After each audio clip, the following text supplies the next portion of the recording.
Kaugnay niyan, iginiit ng PDP laban na wala nang atrasan ang pagtakbo ni Mayor Duterte sa pagkapangulo sa 2016. Ayon sa partido, ang hindi pagtalima sa konstitusyon ng Electoral Tribunal sa kaso laban kay Senadora Grace Poe ang humimo kay Duterte na tuluyan ng tumakbo sa halalan sa susunod na taon. Nagbabalik si Jade Miguel. Wala nang atrasan sa pagtakbo ni Davao City Mayor Rodrigo Duterte sa pagkapangulo.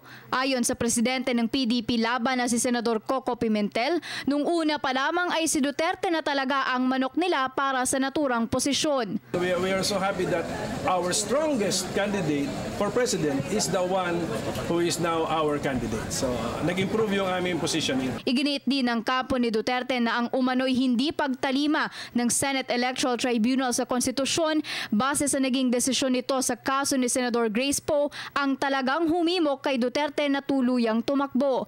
Sa ngayon, hinihintay na lamang daw nila ang paghahain ni Duterte ng kanyang Certificate of Candidacy at Certificate of Nomination and Acceptance o CONA kapalit ni Martin Dino na kamakailan ay umatras sa laban sa pagkapangulo.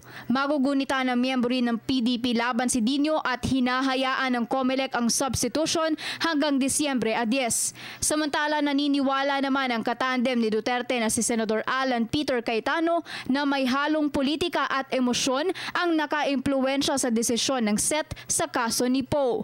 So this is really about Grace Poe. It's about someone na has powerful backers at mataas sa survey and we're willing to bend the rules. We're willing to reinterpret the Constitution. Nirerespeto man daw ni Cayetano ang bawat opinyon ng miyembro ng SET, partikular ang sa kanyang kapatid na si Senador Pia Cayetano, hindi naman daw niya maitatago ang pagkadismaya sa naging desisyon ng tribunal. So yung nagsasabing 20 million yung bumota kay Senator Poe, alam ba nila na nag-swear siya as an American at that time? Alam ba nila na hindi siya natural born citizen? Hindi po, di ba? That's why it's not personal and it's not about foundings. No? It's about your qualification.